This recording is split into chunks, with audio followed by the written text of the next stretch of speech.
Relax TV.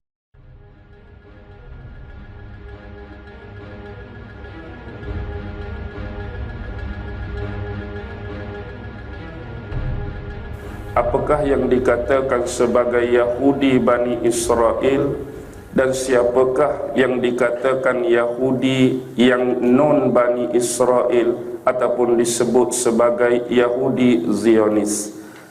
Baik, sejarah awal yang dirakamkan oleh Allah Subhanahu wa taala di dalam Al-Quran sebagai contoh. Kalau kita mempelajari dan menelusuri sejarah para anbiya, iaitu sejarah para nabi, sejarah para rasul dan sejarah para utusan-utusan Allah, maka untuk melahirkan dan mengeluarkan kelompok daripada nasab ataupun salasilah keturunan Bani Israel, kita harus berpegang pada satu kedudukan yang paling kukuh, iaitu merujuk kepada Nabi Ibrahim alaihissalam. Baik, bila kita sebut tentang Nabi Allah Ibrahim di dalam sejarah ataupun literatur Islam, kita mengetahui bahawa Nabi Ibrahim ini berasal daripada bumi Faddam Aram ataupun disebut sebagai bumi Babylon. Inilah bumi asal yang dihuni oleh Nabi Ibrahim alaihissalam sekarang dalam wilayah geografi perbatasan negara Iraq. Di sinilah Allah mengutuskan Nabi Ibrahim untuk menentang kesombongan, untuk menentang seorang makhluk Allah, seorang maharaja yang bernama Namrus. Yang ini sedia maklum bagi kita dalam sejarah.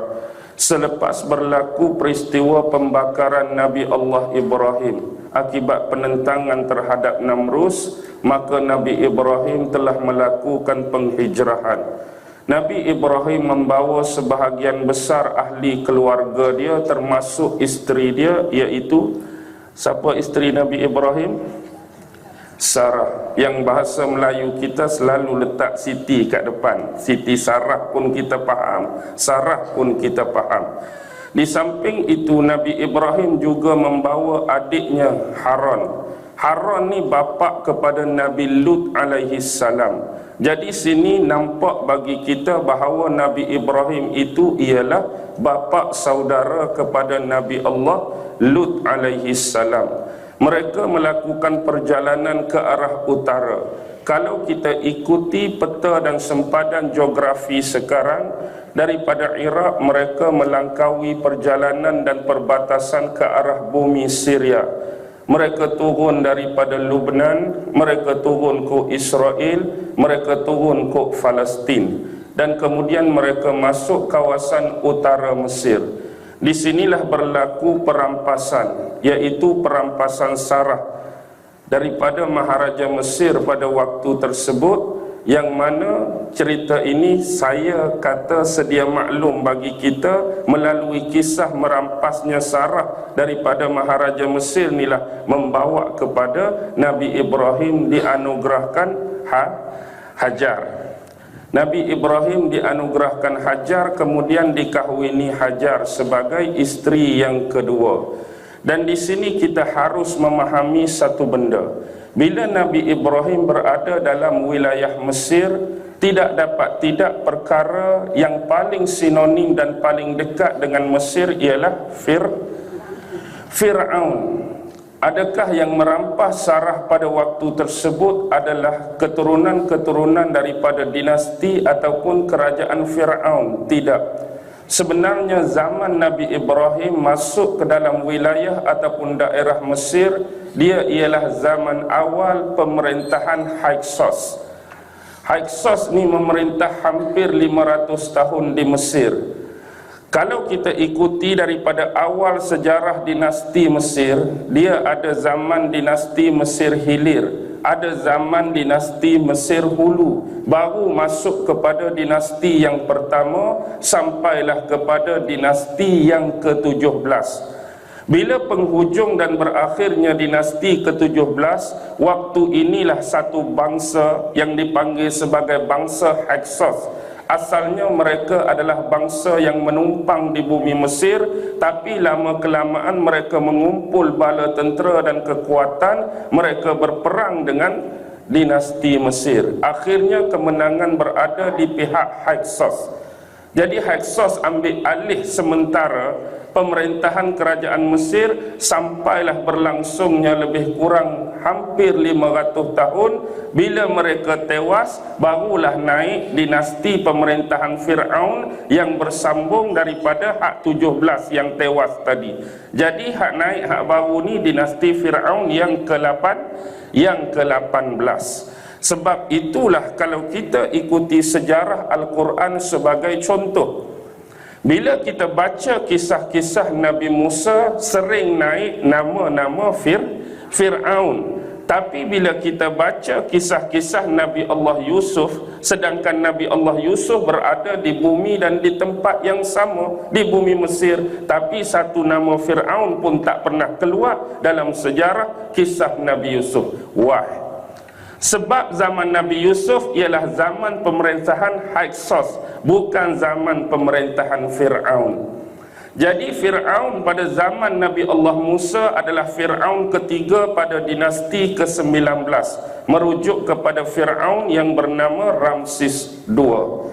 Walaupun demikian, ada perbahasan-perbahasan yang panjang. Kalau kita ikuti ciri-ciri Fir'aun yang terdapat pada zaman Nabi Musa, ada yang mengatakan, terutama dalam tafsir Ibnu Katsir, mengatakan bahawa Fir'aun Nabi Musa bernama Al-Walid bin Mus'ab.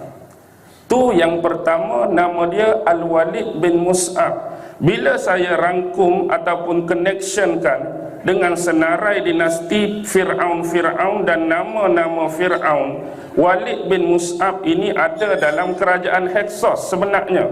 Tapi ini pandangan daripada ulama-ulama yang memerlukan penelitian, yang memerlukan perkajian yang panjang tentang sejarah dinasti dan ketamadunan Fir'aun itu sendiri. Jadi secara ringkas, dapat Hajar.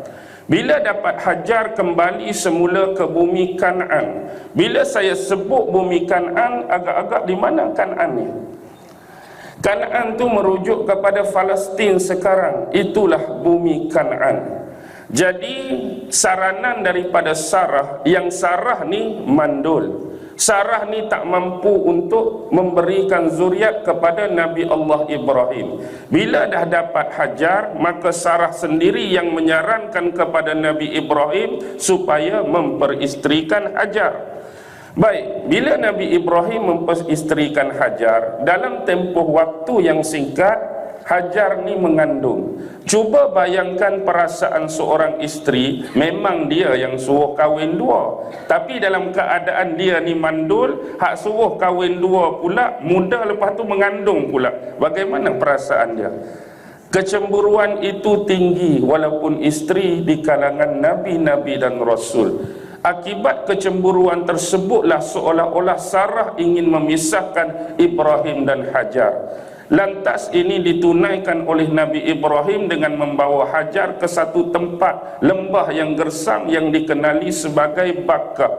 Hari ini kita sebut sebagai Mekah. Di sinilah ditinggalkan Hajar dan anak yang masih kecil, iaitu Ismail. Jadi berlakulah peristiwa lari-lari anak tu yang kita buat dalam ibadah haji dan ibadah umrah yang dinamakan sa'i di antara Safa dan Marwah. Kemudian kembali semula ke bumi Kan'an, tinggallah dua beranak tu. Jadi kembali semula untuk tempoh beberapa tahun, kemudian datangnya malaikat memberitakan hal yang mengembirakan bagi pasangan Ibrahim dan Sarah, bahawa Allah akan mengurniakan kepada mereka anak. Jadi daripada Sarah lahirlah Nabi Ishak. Baik, bila sebut Ishak ni dalam bahasa Ibrani bahasa Arab bermaksud yadhak. Apa maksud yadhak? Yadhak ni ketawa. Ketawa sebab apa? Sebab pertama kali Sarah menerima perkhabaran bahawa dia yang mandul, dia dah berusia lanjut ni, tiba-tiba Allah nak bagi anak, Allah nak bagi mengandung, seolah-olah lepas menerima perkhabaran tersebut dia ketawa kegirangan, kerana seolah-olah ini suatu perkara yang tidak disangka-sangka bagi diri dia. Jadi Nabi Ibrahim melalui Sarah adanya Ishak, Nabi Ibrahim melalui Hajar adanya Ismail. Sekarang perbezaan dia antara Ismail dan Ishak, siapa lebih tua? Ismail confirm lebih tua sebab dia lebih awal lahir lagi sebelum dihantar oleh bapaknya Ibrahim ke Mekah. Dan dalam faks sejarah, beza antara umur Ismail dan Ibrahim ialah Ismail lebih tua 14 tahun daripada umur Nabi Allah Ishak. Jadi selepas berlangsungnya peristiwa tersebut, sekali lagi Nabi Ibrahim menuju ke bumi Mekah. Waktu ni umur Nabi Ismail lebih kurang 17 tahun. Waktu kali kedua inilah berlakunya perintah daripada Allah supaya Ibrahim dengan dibantu oleh anaknya Nabi Ismail supaya membangunkan kembali Kaabah, buat kali yang kedua di atas base yang lama, tapak yang lama, foundation yang lama. Kerana sejak zaman sebelum Ibrahim ni, sejak zaman Nabi Adam dulu dah ada Kaabah, dah ada binaan, walaupun tidak secantik zaman Nabi Ibrahim, tidak sebesar zaman Nabi Ibrahim, tidak sekukuh zaman Nabi Ibrahim. Yang ini jadi hilang, yang ini jadi rosak, yang ini jadi musnah akibat berlakunya peristiwa banjir besar, taufan Nabi Nuh alaihi salam yang memusnahkan sebilangan besar kawasan semenanjung Arab, kawasan di Iraq sekarang, kawasan di Iran, Syria, dan kawasan-kawasan yang sehampir dan sewaktu dengannya. Jadi berlakulah peristiwa pembinaan Kaabah buat kali kedua. Bila yang Nabi Ibrahim nak buat ni lebih besar, yang Nabi Ibrahim nak buat ni lebih tinggi, jadi bila sampai peringkat hak atas-atas tu, Nabi Ibrahim tak sampai, tak capai tangan dia nak letakkan batu-batu asas binaan Kaabah. Jadi dia ambil satu batu besar, dia letak tepi Kaabah, dia panjat atas batu tu, minta Ismail tolong pas kat dia batu untuk dia bina. Jadi lama kelamaan akibat dia duk naik turun atas batu tu, melekatlah bekas tapak kaki Nabi Ibrahim. Jadi bekas tapak kaki itulah yang kita pergi Mekah sekarang ada duk di sudut depan antara rukun apa ni? Rukun Hajar Aswad dengan rukun rukun Iraqi. Dengan rukun Iraqi tu ada depan tu sikit makam Ibrahim. Bagi kita orang Melayu ni yang sinonim sebut makam ni, kita duk ingat ke? Kubur. Tapi pasal apa? Bulat, pasal apa? Kecil. Rupa-rupanya makam di sini bukan merujuk kepada kubur, tapi makam ni ialah bekas tapak kaki Nabi Ibrahim sewaktu membina binaan Kaabah bersama anaknya Nabi Allah Ismail dulu. Baik. Sekarang ni daripada Nabi Allah Ismail kita tahu jurai salasilah dan nasab ini melahirkan Nabi Muhammad sallallahu alaihi wasallam. Okey. Dari jurai Nabi Allah Ibrahim menerusi Ishak ni di kemudian hari berkahwin dengan seorang perempuan. Isteri dia nama Rifqah binti Batuil.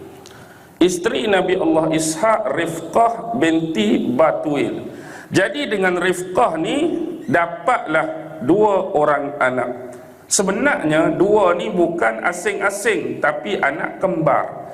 Yang abang diberi nama Aish ataupun juga disebut sebagai Aisu.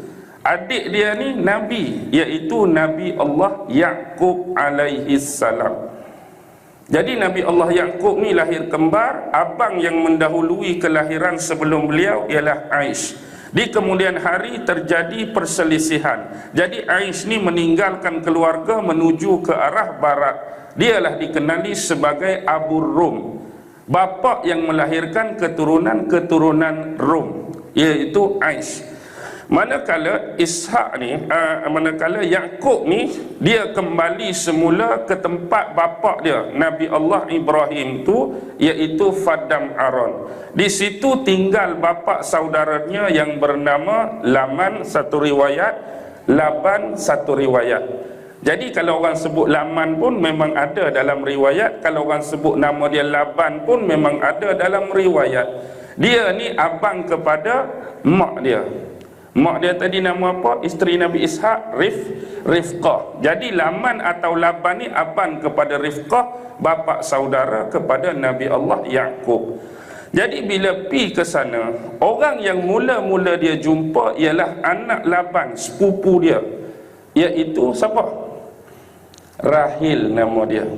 Jadi pandangan pertama tu dia dah suka kat Rahil. Dia rasa berkenan kat Rahil. Jadi bila dia duduk lama dengan bapa saudara dia pun nak kahwinkan dia dengan anak perempuan dia. Harapan dan cita-cita agar pak saudara dia ni sudi kahwinkan dia dengan Rahil.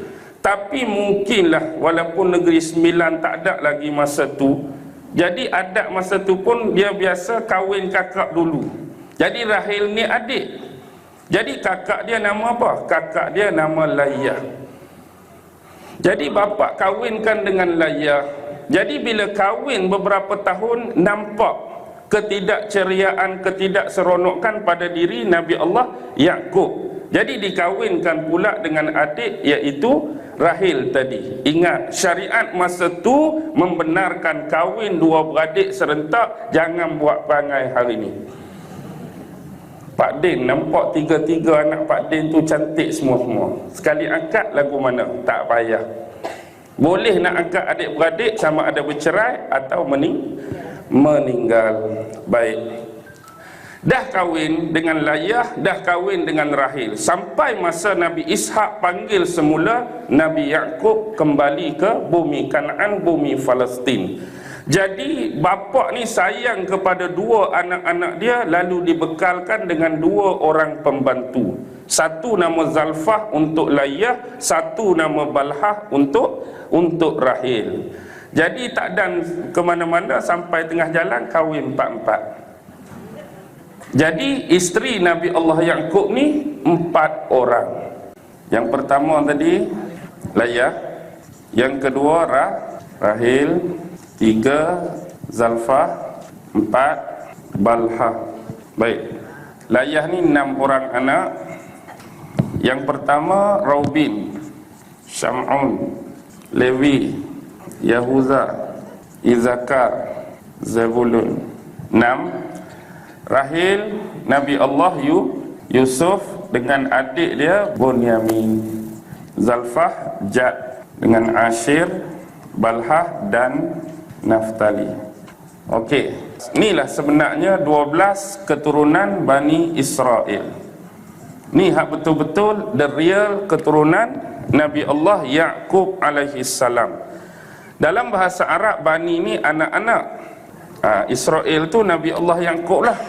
Pemahaman kalimah dan perkataan Israel di sisi kita orang Islam tak sama dengan pemahaman kalimah dan perkataan Israel di sisi Bani Israel sendiri. Dalam satu kitab awal mereka merujuk kepada Taurat 5 Nabi Allah Musa alaihi salam, dikatakan pada suatu ketika dahulu Tuhan turun ke bumi menyamarkan diri sebagai manusia. Jadi bila Allah ataupun Tuhan ni turun sebagai manusia, dia ajak Nabi Allah Yaqub berlawan dengan dia, bergusti dengan dia. Saya sebut awal-awal ni Israiliyat yang direka-reka, yang ditambah-tambah. Jadi bila berlawan dengan Nabi Allah Yaqub, kalah Tuhan. Patah paha kanan Tuhan, dimenangi oleh Yaqub. Inilah kata-kata masyhur yang keluar, yang hari ini dipegang oleh sebahagian besar Bani Israel.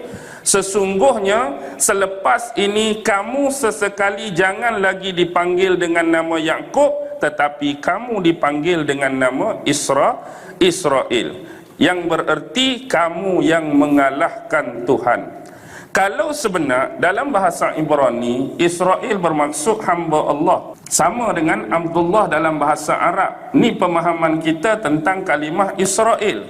Tetapi Yahudi Zionis dan sebahagian besar Bani Israel masih memegang pemaknaan kamu yang mengalahkan Tuhan. Sebab tu sifat, sikap dan perangai mereka hari ini memang ke arah ciri-ciri tersebut, asyik cuba mencabar Tuhan, mencabar Allah Subhanahu wa taala. Baik, kalau kita tengok 12 keturunan ni, yang paling penting Levi, Yahuza, Yusuf. Sebab dalam Taurat yang 5 ada khusus bab Levi. Sebab Levi ni salah satu keturunan yang melahirkan para nabi dan rasul. Biasa keturunan Yahuza melahirkan raja dan pemimpin. Contoh Nabi Musa, Levi. Nabi Allah Harun, Levi. Yahuza raja dan pemimpin. Contoh Nabi Allah Daud. Dia jadi nabi, dia jadi raja. Nabi Allah Sulaiman, dia jadi nabi, dia jadi raja. Dua nabi ni keturunan Yahuza. Tapi sebahagian besar adalah keturunan Levi. Ada juga sebahagian nabi keturunan Bunyamin. Contoh, masa zaman Nabi Musa ada seorang watak nabi yang bukan rasul, iaitu Yusha bin Nun bin Yufraim bin Yusuf alaihi salam. Nabi Yusha bin Nun, hak teman Nabi Musa tu, cari Nabi Khidir, hak tukang bawa ikan tu, dia cicit Nabi Allah Yusuf, Yusha ni. Baik, inilah keturunan asal 12 Bani Israel. Sekarang sampai kepada pengetahuan kita tentang satu kaum Yahudi yang kita panggil Yahudi Zionis. Sebenarnya siapakah Yahudi Zionis? Di sinilah pemahaman dan penelitian serta pengkajian perlu dilakukan. Adakah 12 keturunan Yahudi Bani Israel ini terlibat secara langsung atau sememangnya tidak ada hubung kait langsung antara 12 Bani Israel dengan Yahudi Zionis sekarang? Baik, tak ada sebenarnya. Tak ada kena-mengena pun 12 Bani Israel tu dengan Yahudi Zionis sekarang. Tapi di depan ni Yahudi Zionis tak kira, siapa pun boleh reka. Zionis ke Zionos ke Zionun ke. Dari serpihan mana mereka berasal kalau bukan dari 12 keturunan Bani Israel. Sebenarnya Yahudi ini adalah Yahudi yang cuba ditambah menjadikan keturunan yang ke-13. Sengaja diada-adakan, sengaja difaktakan. Baik, sekarang kita nak telusuri Yahudi Zionis. Sebagai contoh, banyak sebenarnya di kalangan Yahudi yang bukan non-Israel. Kita tengok awal abad sebelum diutuskan Nabi Muhammad, lebih tepat tahun 523 Masihi, berlaku dalam daerah Yaman. Di Yaman ada seorang raja yang nama Zunuwas, yang memerintah Yaman pada waktu tersebut menganut agama Yahudi, sehingga terjadinya kezaliman dan penindasan terhadap orang-orang Kristian. Dengan bahasa yang mudah, bila Nabi baru lahir, orang-orang Kristian yang beriman ini sebenarnya juga merujuk orang-orang Islam. Jadi cerita ini cerita yang masyhur. Mungkin kita tak pernah kenal Raja Zunuwas, tetapi cuba baca kisah Ashabul Ukhdud. Ashabul Ukhdud, raja yang bunuh budak tu, itulah Raja Zunuwas. Hak budak tu sebenarnya nak dilantik sebagai pengganti ahli sihir raja kan. Dia suruh pergi belajar, tapi budak tu tak belajar pun. Budak tu pergi belajar dengan orang lain. Orang tu ialah orang Kristian masa tu, memang orang Islam lah. Lepas tu Zunuwas ni marah, dia cuba bunuh budak tu dengan macam-macam cara. Ada dia pergi letak atas bukit, hempak turun tak mati, ikat tangan, ikat kaki, bawa naik kapal pergi ke laut, cuba lemaskan, tiba-tiba sampai ke pantai tak mati, bakar dalam api tak mati, bubuh dalam kandang singa, kandang rimau pun tak mau makan. Last kali budak tu kata apa? Kalau betul-betul kamu nak bunuh aku, kena bunuh depan orang ramai. Kamu ikat aku, kemudian lepaskan anak panah. Dan panah tepat-tepat kena di tengah-tengah dahi. Sambil lepaskan anak panah, baca Bismillah. Jadi akibat dipanah dan mati itulah yang menyedarkan orang ramai bahawa agama dan akidah yang dibawa oleh budak tu ialah akidah yang betul dan benar, yang menyebabkan ramai beriman. Zunuwas ni nak tewaskan seorang, tapi akibat dia terpaksa terima pengkristianan atau dengan bahasa yang mudah, pengislaman secara besar-besaran. Akibatnya dia menghukum semua yang masuk Islam tu dengan digalikan luban yang besar, dibuat unggun api yang besar, umban sekok-sekok. Inilah dikenali sebagai peristiwa Ashabul Ukhdud tu. Qutila Ashabul Ukhdud tu, itulah. Akibatnya ada 2-3 orang yang terlepas, tak dan dibakar melarikan diri. Lalu mereka ni minta bantuan dengan Byzantine. Siapa Byzantine ni? Byzantine ni Rom. Mereka sinonim dengan Yahudi ke Islam ke Kristian? Byzantine Kristian. Jadi mereka minta bantuan dengan Byzantine, jauh jalan. Tapi Byzantine kata, aku tak mau campur tentang urusan kamu. Sebenarnya kalau ni kes Kristian sama Kristian, okey. Tapi sebab raja zaman Nuwas ialah Yahudi takut jadi benda lain, jadi aku sarankan kepada kamu kembali semula, minta bantuan negara sebelah laut jiran kamu tu. Apa? Habsyah Raja An-Najasyi, agama Kristian. Minta Habsyah Najasyi tolong kamu. Jadi dengan susah payah sampai ke Ethiopia, sampai ke Habsyah. Sebab itulah berlakunya penyerangan kerajaan Habsyah terhadap Yaman. Jadi dihantar ketua panglima perang nama Aryad. Pembantunya ialah Abraha. Ini nak start cerita ni. Abraha Al-Ashram. Asalnya Habsyah tak ada kena mengena dengan Yaman. Tapi bila kes ni dihantar Aryad dengan pembantu dia Abraha serang Yaman, serang Raja Zunwas. Akhirnya Raja Zunwas tewas. Jadi Yaman menjadi wilayah teritori Habsyah, dijaga oleh Aryad, dijaga oleh Abraha. Di kemudian hari terjadi perselisihan dan persengketaan antara Aryad dengan Abraha. Akhirnya Aryad tewas di tangan Abraha. Jadi bila Abraha memerintah, waktu inilah dia tengok orang-orang di sekitar Jazirah Arab tu dari pelusuk penjuru dunia pergi ke satu tempat untuk menunaikan ibadat haji.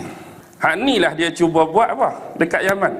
Dia cuba buat Kaabah dia sendiri. Kaabah daripada emas besar, tapi seorang pun tak pergi buat haji, tetap pergi sana. Atas kecemburuan tersebutlah beliau menyerang. Ni kes.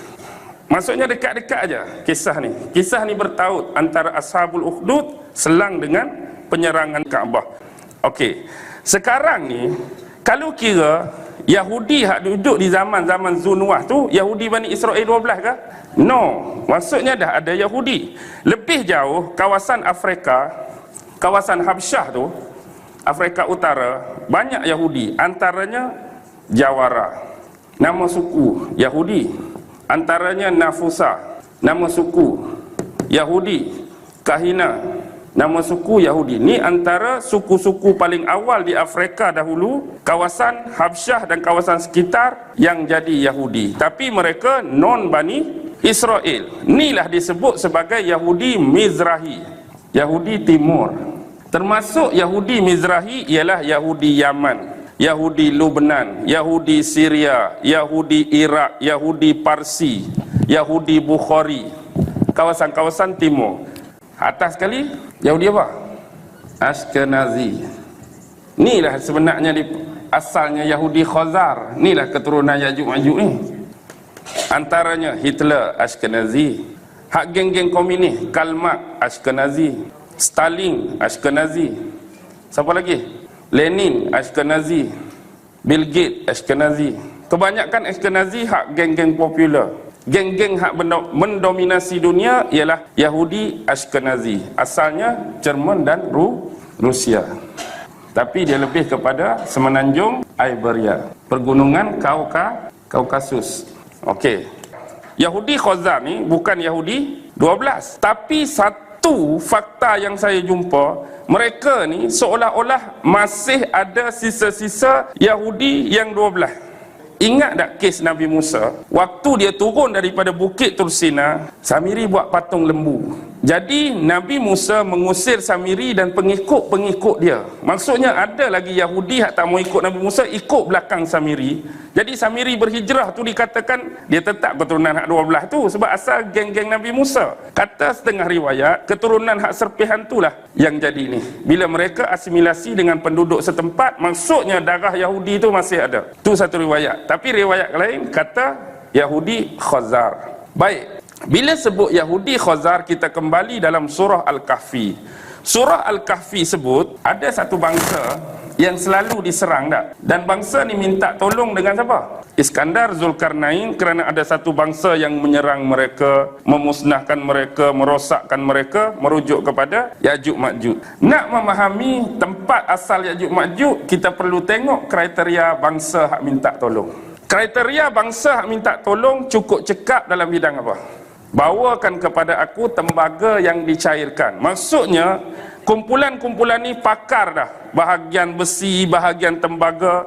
Dan bila kita ikuti fakta-fakta sejarah, dia lebih merujuk kepada bangsa Slavia ataupun disebut Skytia.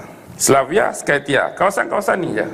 Semenanjung Iberia, iaitu kawasan utara Georgia. Okey, sekarang ni Ya'juj Ma'juj ni dah keluar ke belum? Kalau kita tengok urutan-urutan peristiwa akhir zaman, seolah-olah dia tu lepas Nabi Isa dulu baru tu keluar Ya'juj Ma'juj kan. Sekarang ni ada satu surah dipanggil surah Al-Anbiya. Ayat 95, ayat 96 boleh rujuk.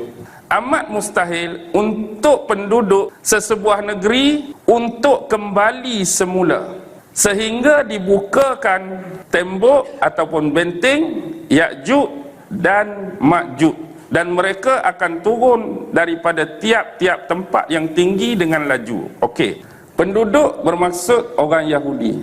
Negeri yang dimusnahkan merujuk Baitul. Amat mustahil bagi orang-orang Yahudi, mustahil Allah kata bagi orang Yahudi untuk kembali semula, seolah-olah menghidupkan balik, membangunkan balik negeri yang dah kami musnahkan, Baitul Maqdis. Tapi perkara itu tak jadi mustahil dan boleh berlaku sehinggalah kami dah buka pintu tembok Ya'juj dan Ma'juj. Dan hari ini negara Israel dah tertubuh pada tahun 1940. Maksudnya pintu ni dah lama terbuka. Lebih awal hadis Zainab binti Jahshin, isteri Rasulullah. Isteri Rasulullah tu dia kata Rasulullah masuk ke dalam kamar atau bilik aku dalam keadaan muka yang merah, muka yang berlainan. Lalu Rasulullah sebut wailun lil Arab min syarrin qadik taroba. Celakalah bagi bangsa Arab. Nabi itu bangsa apa? Nabi pun bangsa Arab, tapi inilah kalimah sabdaan yang keluar dari mulut Nabi, celaka bagi bangsa Arab, sesungguhnya kejahatan makin mendekati mereka. Dan anda pun perlu tahu hari ini apa dah berlaku kepada bangsa-bangsa Arab secara keseluruhan. Kalau mereka tu tidak dimusnahkan, kalau mereka tu tidak dihancurkan, kalau mereka tu tidak diapa-apakan, sekurang-kurangnya pemimpin bagi negara yang tidak diapa-apakan itu sekadar menjadi puppet, sekadar menjadi hamba bagi sistem mereka. Pasal apa? Semakin mendekat, hari ini dah terbuka tembok Ya'juj dan Ma'juj sebesar ini. Rasulullah mengisyaratkan dengan menghubungkan jari telunjuk dengan jari ibunya besar ni dah pecah. Kalau zaman Nabi pecah besar ni, zaman kita bukan kata pecah, dia dah lama keluar dah. Okey, Ashkenazi dulu ada kerajaan Khazar abad ke-7. Kerajaan Khazar memang ada lah, Khazaria Empire. Pada zaman kerajaan Abbasiyah, salah seorang khalifah Abbasiyah telah minta Muhammad bin Musa Al-Khawarizmi. Pernah dengar Khawarizmi kan? Khalifah mengarahkan beliau supaya pergi kepada kerajaan Khazar. Tujuan dia untuk meneliti apakah sebenar yang terselindung di sebalik Khazaria Empire. Satu lagi nak cari apa? Nak cuba analisa tembok Ya'juj dan Ma'juj yang terselindung di sebalik Khazaria Empire. Masa tu dia diberi kebebasan untuk mengkaji, untuk menganalisis, sebab Raja Khazaria waktu tersebut bernama Turkhan. Dia bagi kerjasama. Sebab apa? Khazaria berada di celah dua kerajaan besar. Kerajaan apa? belah selatan dengan tenggara wilayah kekuasaan Islam. Khalifah Abbasiyah. Kalau bahagian barat dan barat daya, yang ni Byzantium. Mereka diapit oleh seolah-olah Islam dan Kristian. Tapi Khazariyah non-religion. Dia penganut paganisme dengan syamanisme. Syaman ni Tok Pomo lah. Dia lebih suka benda-benda khurafat, benda-benda sihir. Kedudukan dia tu memang strategik, tapi suka duka dilalui oleh dua kerajaan ni lah. Sebab tu bila hak ni mai nak buat eskavansi ataupun penelitian, dia boleh bagi secara mudah. Byzantium merujuk kepada Rom.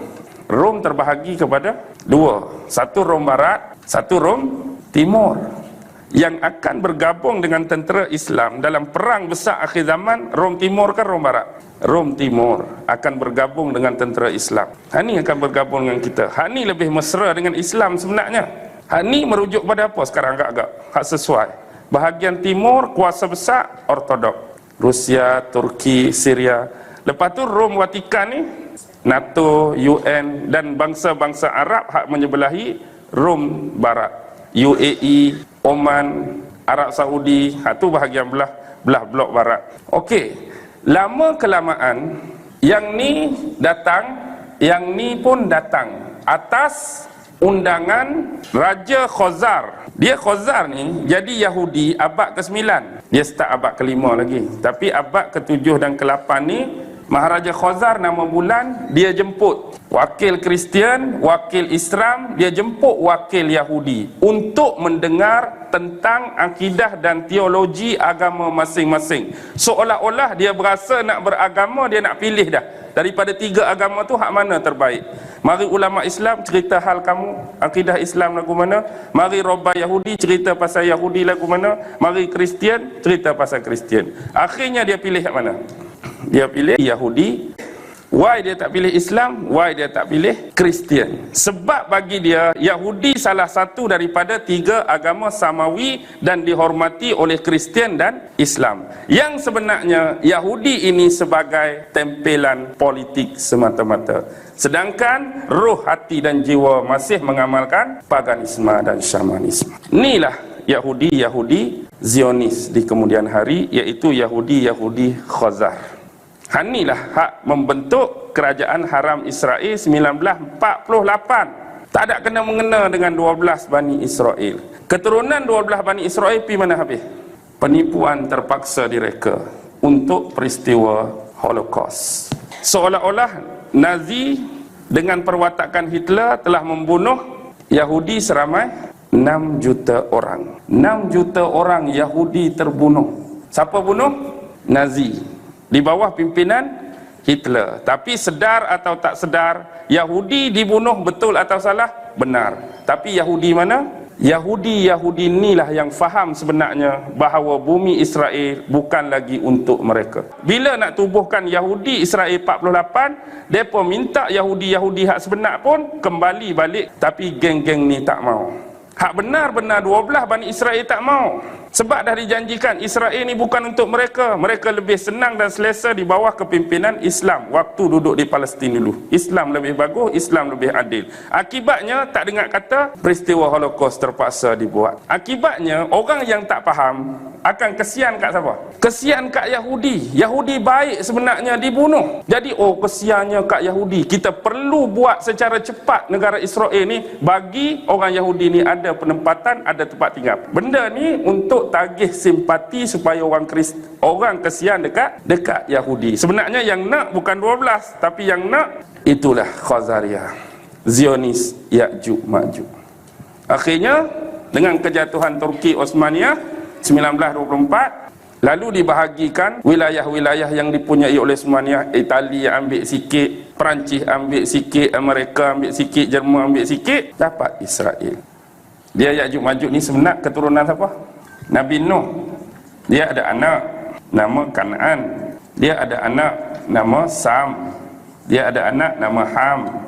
Dia ada anak nama Yafis. Kan'an ni yang meninggal, hak tak mau ikut dia, hak lemah itulah, hak tak mau naik kapal.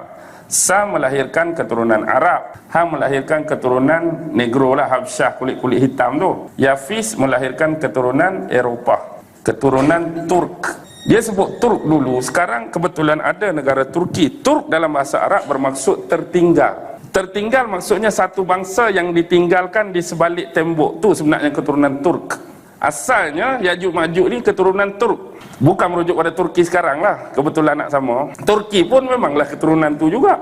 Turki pun, Rusia, Mongol. Baik, sekarang kita tengok bila mereka keluar, mereka pergi ke arah mana? Paling awal mereka naik ke utara. Bila naik ke utara daripada kawasan Rusia tu, kita ada satu kawasan yang dalam tu ada Sweden, yang dalam tu ada Finland, yang dalam tu ada Luxembourg. Biasa kawasan ini dipanggil kawasan Skandinavia. Dan Skandinavia terkenal dengan orang-orang Viking. Baik, mereka bertukar jadi manusia-manusia Viking. Sekarang ni mereka Eropah timur ni, England Eropah barat. Waktu inilah mereka menukar, mereka konon-kononnya mereka adalah bangsa Anglo-Saxon, bangsa asal bagi Eropah barat. Sebenarnya mereka datang dari situ. Bila masuk ke sinilah, ni zaman perebutan antara tiga Ireland, Scotland dan England. Baik, zaman ni zaman peperangan. Yang inilah yang digambarkan dalam filem Braveheart, lakonan Mel Gibson tu kan. Hak zaman perang tu kan, perang berebut tanah, perang berebut kerajaan. Masa itulah depa masuk. Jadi sebenarnya paling awal depa masuk tanah Scotland. Di sinilah tertubuhnya Freemason buat kali pertama. Sebab tu disebut sebagai Scottish Rite. Lalu bila keadaan reda, digabungkan semua kerajaan-kerajaan ni dibentuk kerajaan United Kingdom, Great Britain ke, ikut dia lah. Jadi bila tubuh The Scottish Rite, sekarang kita tahu dah Freemason dah tertubuh. Sekarang ni yang jadi masalah, Freemason dia bawa, siapa menganggotai Freemason tu? Dah dia yang tubuh, mestilah geng-geng Khazar tadi lah. Mereka percaya kepada Gautu. Who is Gautu? Kan lambang Freemason dulu, dia ada lambang, ada huruf apa kat tengah tu? Huruf G. The greatest, the glorious architect of the universe. Siapa rujukan mereka bagi huruf G? Sebenarnya base dia sudah ada zaman Nabi Ibrahim. Bila sebut zaman Nabi Ibrahim, dia merujuk kepada Namrus. Namrus lebih awal nak menyatukan semua wilayah Assyria, Chaldea, Aramea, Sargon, Babylon dalam satu kerajaan. Dia nak mewujudkan one world government, satu pemerintahan di bawah satu pemerintah. Dan hari ini dia tukar jadi New World Order. Hari ini mereka dah tubuhkan sama saja. Maksudnya semua negara duduk bawah mereka. Di bawah negara-negara ada kuasa veto, antaranya Amerika, British, China, Rusia dan Perancis. Ditambah negara G8. Okey, tahu tak negara G8? G8 tu kuasa veto tu 5 dah, 3 lagi. Kanada, Jerman, Jepun. Ni negara G8. Bila sebut United Kingdom, seolah-olah dia nak menyatukan ke-12 bangsa Bani Israel. Warna yang ada merah, biru dan putih. Okey, apa yang nampak tu? Ini adalah piramid pandangan belah atas ni. Cuba tengok. Ni ikut atas. Okey, tengok Ni Cokmar Firaun. Duduk dengan siapa Cokmar ni sekarang? Queen Elizabeth. Pasal apa benda Firaun boleh duduk dengan Queen? Pasal apa boleh duduk dengan Hakim? Hakim hari ni pakai apa? Hak putih berbulu tu. Ni hak zaman siapa ni? Ni zaman Firaun. Sekarang faham mereka ini adalah keturunan siapa? Dia keturunan dinasti 32 Ptolemus. Dinasti Firaun sebenar berakhir dinasti 31. Tapi Ptolemus masih lagi keturunan Firaun. Yang ni zaman Cleopatra. Bagaimana keturunan ni boleh pergi Eropah? Cleopatra berkahwin dengan Julius Caesar. Pergi ke Eropah. Kemudian Julius Caesar mati, kahwin pula dengan Octavius. Kemudian dapatlah anak Selena, Mark Antony. Keturunan-keturunan dia kemudian menjadi keturunan raja-raja di Eropah. Kumpulan inilah yang dikenali sebagai Merovingian. Bergabung dengan 13 keluarga Illuminati, Astor, ada keluarga Lee, ada keluarga Freeman, ada keluarga Kennedy, ada keluarga Onassis, ada keluarga Disney, ada Rothschild, ada Rockefeller, ada Wendoin. Jadi 13 ni yang jadi ketua mereka ialah Merovingian. Siapa? Ratu dia? Queen Elizabeth. Kan kalau kita main Facebook kan, ada peta dunia kan, lepas tu dia buat gambar kepala. Cuba bilang kepala tu ada berapa. Dan kita pun masuklah ke Facebook, buat wall kita. Kita pun mengadulah kat situ. Macam mereka mengadu kat Wailing Wall tak? Hari ni bergaduh dengan suami, tulis dalam ni. Hari ni minum teh, kedai Pak Cik Mat, bubuh dalam ni. Semua kita nak kongsi. Betul ke tak?